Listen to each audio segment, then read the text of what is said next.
Bonjour, je m'appelle Alejandra García, je suis la coordinatrice générale des Médecins du Monde France en Éthiopie depuis 2018. J'ai travaillé avec Médecins du Monde depuis de nombreuses années, depuis 13 ans, dans différents postes, dans différents pays, y compris à Paris, au siège.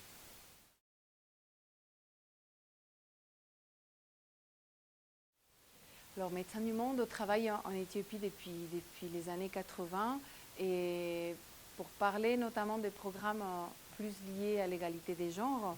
Et on a fini récemment un programme sur la mutilation génitale féminine en région Afar.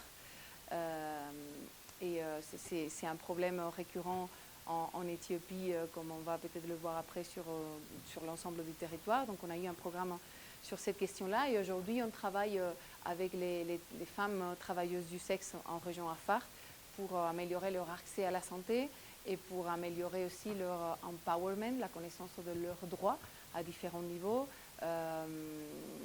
pour réduire le niveau de stigmatisation dans le pays et notamment réduire leur exposition au VIH et aux maladies de transmission sexuelle.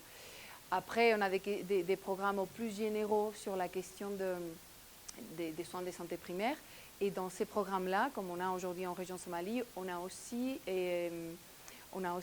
toujours un volet soins de santé sexuelle et reproductive qui sont forcément en lien très direct avec les droits des femmes et avec l'accès à la santé des femmes.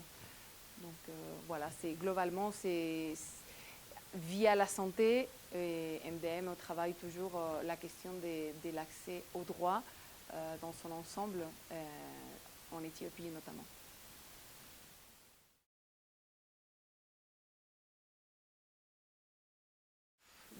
Si, il y a une question que j'ai trouvée récurrente aussi dans d'autres pays, comme sont les violences obstétriques, donc les violences lors des accouchements. Et donc c'est quelque chose qui est flagrant en Éthiopie, comme ça l'est aussi ailleurs, mais quelque chose de positif qui m'avait beaucoup surprise quand je l'ai appris, c'est le fait qu'aujourd'hui, dans les curriculums des sages-femmes, des gynécologues, des obstétriciens, il y a un module justement qui s'appelle Compassionate Care, qui consiste justement à former ces professionnels de santé pour réduire, pour éviter ces violences obstétriques qui font partie de l'ensemble des violences liées au genre que subissent les femmes.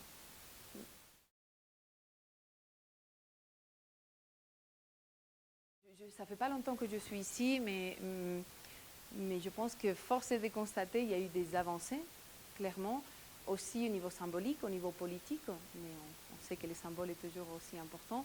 Au niveau politique, c'est l'un des rares pays en Afrique, sinon les seuls dont 50% dans leur cabinet des ministres, c'est des femmes.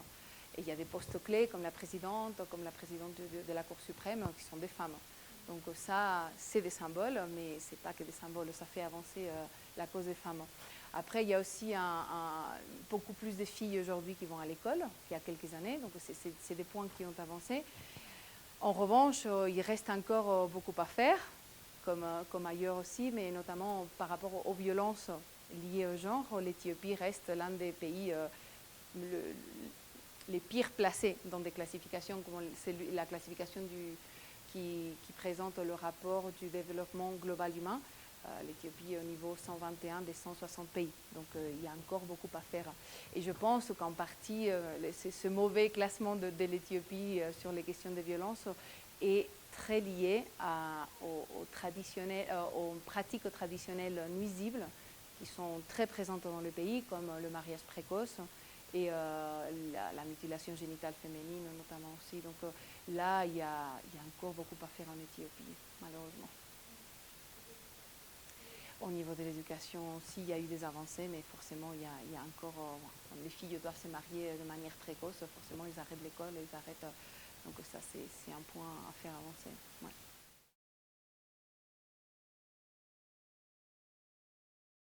Je n'ai pas de message en particulier à donner. Je pense que c'est quelque chose qu'on sait aujourd'hui. On sait qu'une femme qui jouit pleinement de ses droits,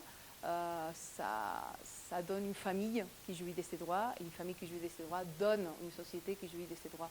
Donc autant que la femme ne jouit pas pleinement de ses droits, la société restera toujours en arrière. Donc voilà, j'espère qu'on est sur un bon chemin, j'espère que ça continuera, que ça ne va pas s'arrêter. Bonne journée internationale de la femme pour tout le monde, oui.